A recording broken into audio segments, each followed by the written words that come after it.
गुजरात का एक सबसे बड़ा शहर पोरबंदर। पोरबंदर गुजरात के सौराष्ट्र क्षेत्र में स्थित है।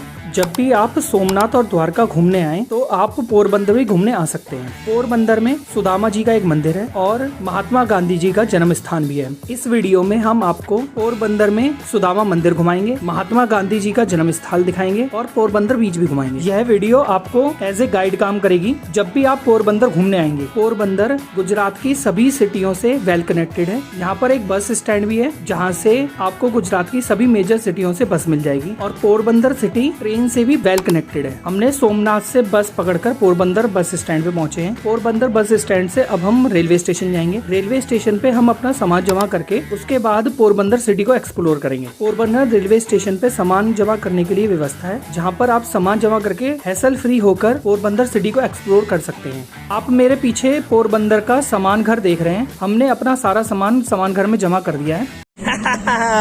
चलो गांधी जी का घर घूमते हैं। अब सामान जमा कर दिया हमने।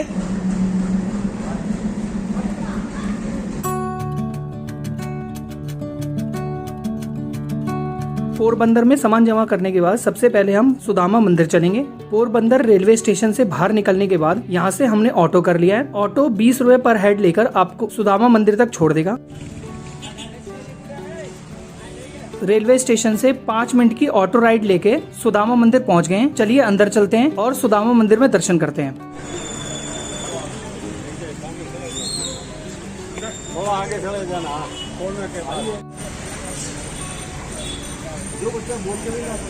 किशन जी के फ्रेंड थे ना सुदामा जी। सुदामा जी के बारे में आप सभी जानते होंगे। भगवान श्री कृष्ण के मित्र थे सुदामा जी। भारत में इकलौता सुदामा जी का मंदिर पोरबंदर में है। ऐसा कहा जाता है कि सुदामा पोरबंदर में ही रहते थे। सुदामा बहुत गरीब थे। भगवान कृष्ण जब द्वारका के राजा थे उस समय सुदामा जी भगवान श्री कृष्ण से मिलने के लिए पोरबंदर से द्वारका गए थे। भगवान श्री कृष्ण और सुदामा मिलन के बारे में कई कहानियां हैं। भगवान श्री कृष्ण और सुदामा जी के मिलन के बारे में ऐसा कहा जाता है कि सुदामा जी भगवान श्री कृष्ण के लिए 3 मुट्ठी चावल लेके गए थे। जब भगवान श्री कृष्ण को सुदामा जी ने 3 मुट्ठी चावल दिए उस समय सुदामा जी बहुत घबरा रहे थे, क्योंकि भगवान श्री कृष्ण द्वारका के राजा थे और सुदामा जी बहुत गरीब थे। फिर भी उनके लिए वह कुछ बड़ा उपहार नहीं ला पाए थे। भगवान श्री कृष्ण ने द्वारका में सुदामा जी का बहुत अच्छा अतिथि सत्कार किया। जब श्री कृष्ण ने 1 मुट्ठी चावल खाए तब सुदामा जी का घर सोने का बन गया। ऐसा कहा जाता है कि जब भगवान श्री कृष्ण ने दूसरी मुट्ठी चावल खाए तो सुदामा जी उस जगह के राजा बन गए और जब वह तीसरी मुट्ठी खाने लगे तब भगवान श्री कृष्ण को रुक्मणी जी ने रोक दिया। रुक्मणी जी ने कहा, यह तीसरी मुट्ठी भी चावल खा लोगे तीनों लोक के स्वामी सुदामा जी हो जाएंगे। इस मंदिर में आप सुदामा जी के साथ उनकी पत्नी सुशीला और राधा कृष्ण की मूर्ति के भी दर्शन कर सकते हैं। सुदामा सेतु के सुदामा मंदिर के दर्शन कर लिया हमने। उतरो। शाबाश। चलो।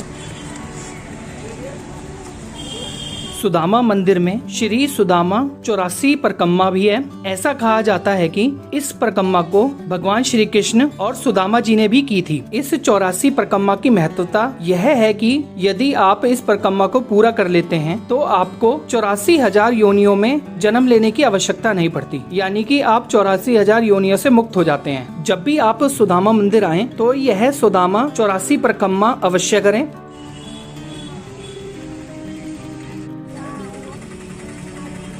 सुदामा मंदिर में हमने दर्शन कर लिए हैं। इसके बाद हम अपने दूसरे डेस्टिनेशन पे चलेंगे। तो हमारा आज का दूसरा स्टॉप महात्मा गांधी जी का जन्म स्थान है। जिस जगह पर महात्मा गांधी जी पैदा हुए थे उस जगह को अब कीर्ति मंदिर कहा जाता है। गवर्नमेंट ने इसको महात्मा गांधी जी का एक म्यूजियम बना रखा है।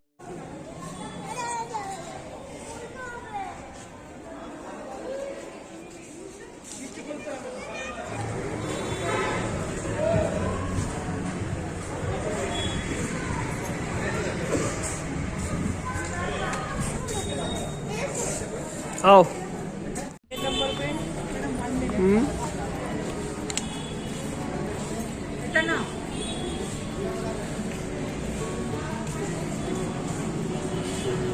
आओ बाबू, सृष्टि आओ।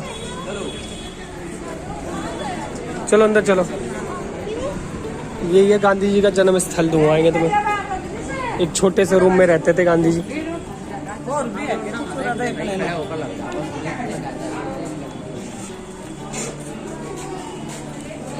तो पाठी दी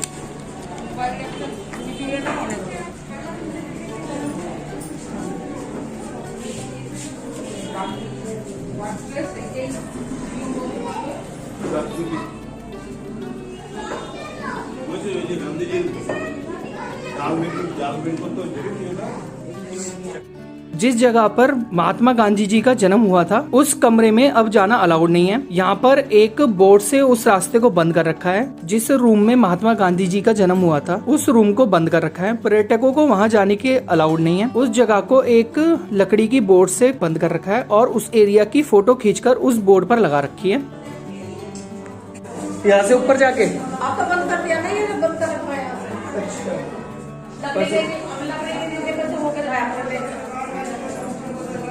अब यहीं से दर्शन करके चले जाओ, यहीं से होकर चले जाओ बाहर से।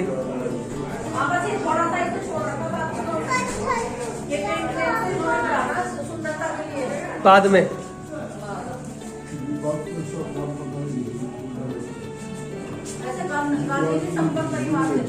अच्छा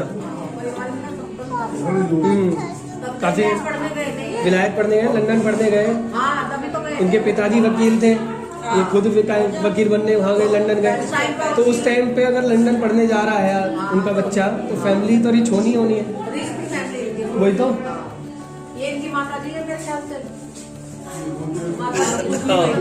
पुतली बाई, ये पिताजी है। हाँ ये नाम लिखा हुआ ना, पुतली बाई। पिताजी कमलचंद गांधी। उत्तम चंद दादा का नाम था इनके। पिताजी का नाम तो करमचंद गांधी था ना। करमचंद गांधी, तभी तो पूरा नाम लेते हैं।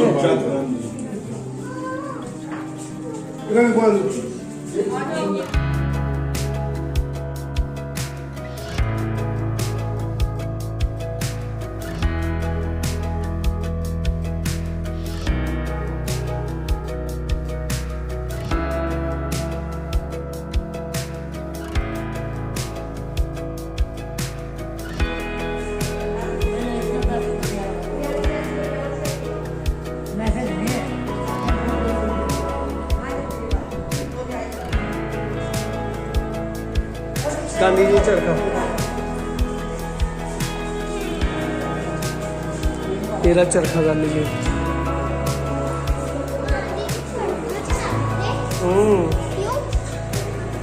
गांधी जी को और कोई काम नहीं था। आजा खड़ी हो जा बीच में।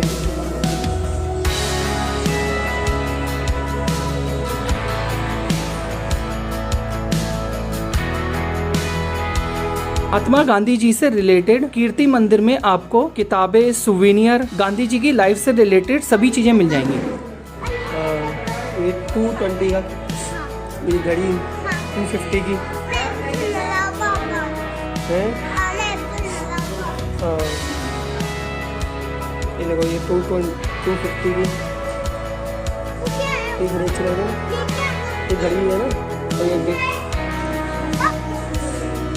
चलो चलो चलो कौन सी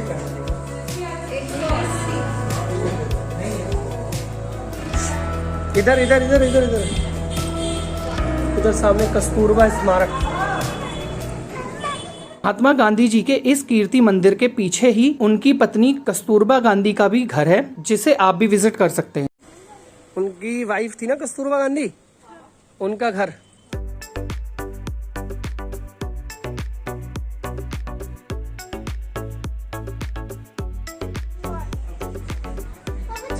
हाँ जो आप चल, ये रहा ना रास्ता।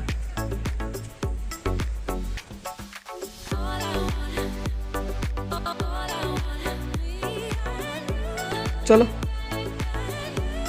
आओ।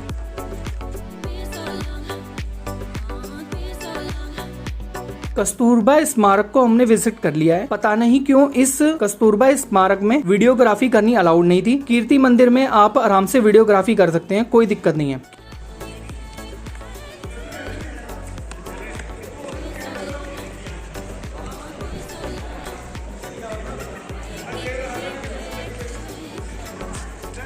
आओ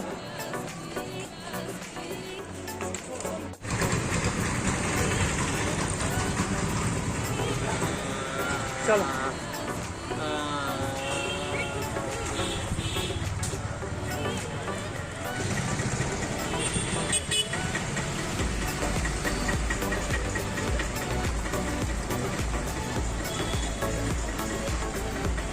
कीर्ति मंदिर घूमने के बाद आज का हमारा नेक्स्ट स्टॉप पोरबंदर बीच है। पोरबंदर बीच यहाँ की एक चौपाटी टाइप से है। यहाँ पर आप शाम को काफी सारे स्टॉल लग जाते हैं, लेकिन हम दोपहर में आए हैं, धूप बहुत तेज है, इसलिए पोरबंदर बीच पर कोई भी नहीं था। कुछ मछुआरे मछली पकड़ रहे थे, लेकिन यह बीच बहुत सुंदर था, पानी बहुत ठंडा था। धूप बहुत तेज होने की वजह से कोई भी स्टॉल नहीं लगा हुआ था। पोरबंदर बीच पे जो गेट है उसके बाहर आपको बहुत सारे स्टॉल मिल जाएंगे शाम को। यहाँ पर घूमने के बाद ऐसा लगा कि यहाँ पर शाम को बहुत लोग आते होंगे, लेकिन दोपहर होने की वजह से हमें यहाँ पर कोई रौनक नहीं दिखाई दी।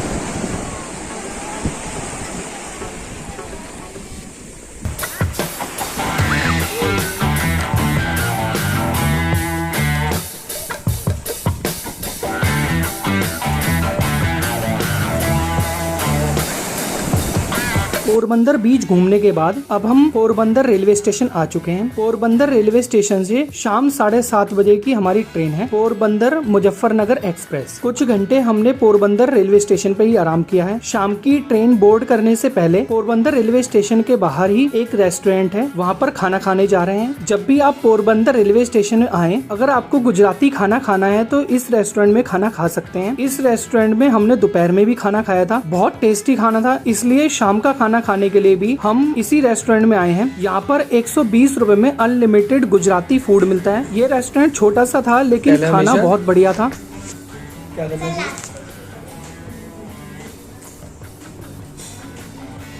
खाना खाने के बाद हम रेलवे स्टेशन आ गए हैं और हमने अपना सारा सामान घर से कलेक्ट कर लिया है। शाम को 7:20 पर हमारी ट्रेन है, पोरबंदर मुजफ्फरनगर एक्सप्रेस। यह ट्रेन हमें दिल्ली 24 घंटे में पहुंचा देगी। ये ट्रेन पोरबंदर से बनकर चलती है। इस ट्रेन की बुकिंग हमने पहले से करवा ली थी, क्योंकि हमें इस ट्रेन से दिल्ली जाने का एक बेनिफिट है, आपको दूसरी ट्रेन चेंज नहीं करनी पड़ती। ये ट्रेन पोरबंदर से दिल्ली 24 घंटे में पहुँचा देगी हमें। ये ट्रेन हमने जब बोर्ड की थी, ये ट्रेन बिल्कुल खाली थी। पोरबंदर से इस ट्रेन को बोर्ड करने वाले लोग बहुत कम थे। जिस डब्बे में हमारी सीट थी, उसके आसपास के सारे डब्बे बिल्कुल खाली थे। पूरे डब्बे में सिर्फ हम ही थे। ये train via Rajkot, mount Abu, Jaipur होती हुई दिल्ली के लिए जाती है। जब भी आप द्वारका, सोमनाथ और पोरबंदर घूमने आए, तब आप इस ट्रेन को भी प्रेफर कर सकते हैं। इस सीरीज को हम यहीं पे समाप्त करते हैं। इस सीरीज में हमने आपको दिल्ली से द्वारका, द्वारका से सोमनाथ, सोमनाथ से पोरबंदर, अब यहाँ से वापस घर जाएंगे। अब हम आपको मिलेंगे किसी और वीडियो और सीरीज में।